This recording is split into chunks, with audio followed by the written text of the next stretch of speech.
Swami Narayan Temple in Australia has received a threat call from Khalistan supporters. And this comes amid a series of attacks on temples in the country, remember.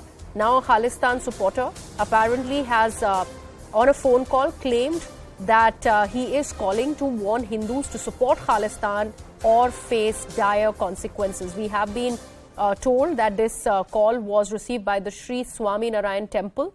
And this was by one of the Khalistan supporters. We will try and understand the identity of this person who'd made the call.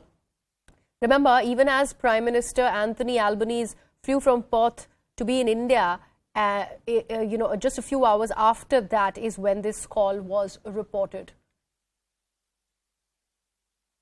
Let me bring in my colleague Jitarth Jai Bharadwaj, who is reporting from Australia.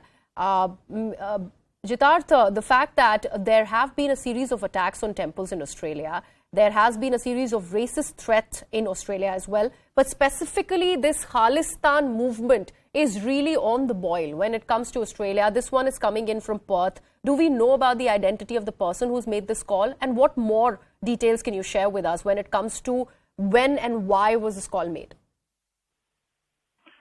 See, the claimed identity of this person is Guru Desh Singh. That's the name he claimed on the phone call, that my name is Guru Desh Singh. And the number which was displayed on the president of Sri Swami Narayan Temple's Vinod Bhai, he has told me it was an American number. And because they have a lot of business and other family relations in America, he picked that call.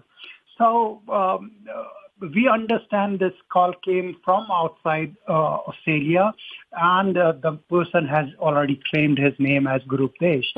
And he told, he was very busy with holy preparations, and he told, if this is not urgent, is it possible for you to call later on? But this person abruptly told Vinod Bhai that, listen to me very carefully, say Khalistan Jindabad 5 times before you start your aarti or puja or prayer, whatever you want to call it. So Vinod Bhai abruptly cut the call angrily. That's what has happened on that call. Okay. Why it has happened? The secondary question is why it has happened. So the Prime Minister of Australia was in Perth, and he was scheduled to fly to India this morning sometime. So I suppose we have this understanding that these Khalistani supporters have already threatened 7 temples in Melbourne, in Perth, in Brisbane, and in Sydney. So it was kind of to attract attention towards them so that they can propagate their propaganda more rigorously. That's what is understood to be the motive behind what they are doing. Okay. Jitarth, thank you so much for all those details. We will wait for you to pick more details about what is being done when it comes to this threat call that has been received by Sri Swami Narayan Temple in Perth. Meanwhile, an important update that Jitarth had just brought for us. Just as